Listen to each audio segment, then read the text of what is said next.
South American nation of Chile, where according to initial reports, the voters have now rejected a proposed new constitution to replace the 1980 document that was adopted during General Augusto Pinochet's dictatorship. According to Chile's electoral authority, nearly 62% of voters have rejected the text, while only 38% have voted in its favor.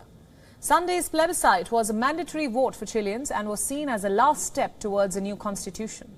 More than 15 million Chileans were eligible to vote this time. The new constitution, which would have had a greater focus on social rights, environment and gender equality, emerged from an agreement between legislators and protesters to end violent anti-government demonstrations that erupted in the country in 2019.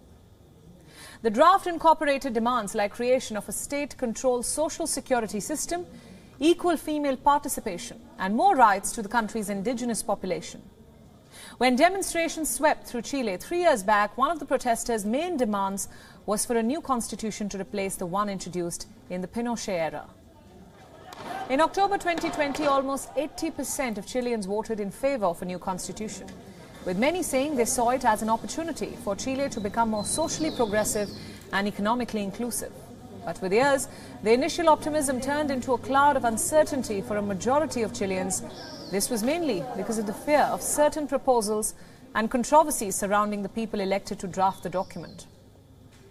The COVID-19 pandemic also played a significant role in influencing the voters. As for them, the main concern is now the economic fallout and not the new constitution. So the big question is, what's next for Chile? The president, Gabriel Boric, says that irrespective of the results, Chile will not be stuck with the Pinochet-era document.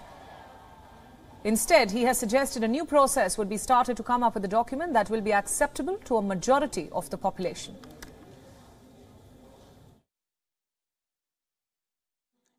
I promise to do everything I can to build, together with Congress and civil society, a new constituent itinerary that will provide us with a text that, gathering the lessons learned from the process, manages to interpret the views of a broad majority of citizens.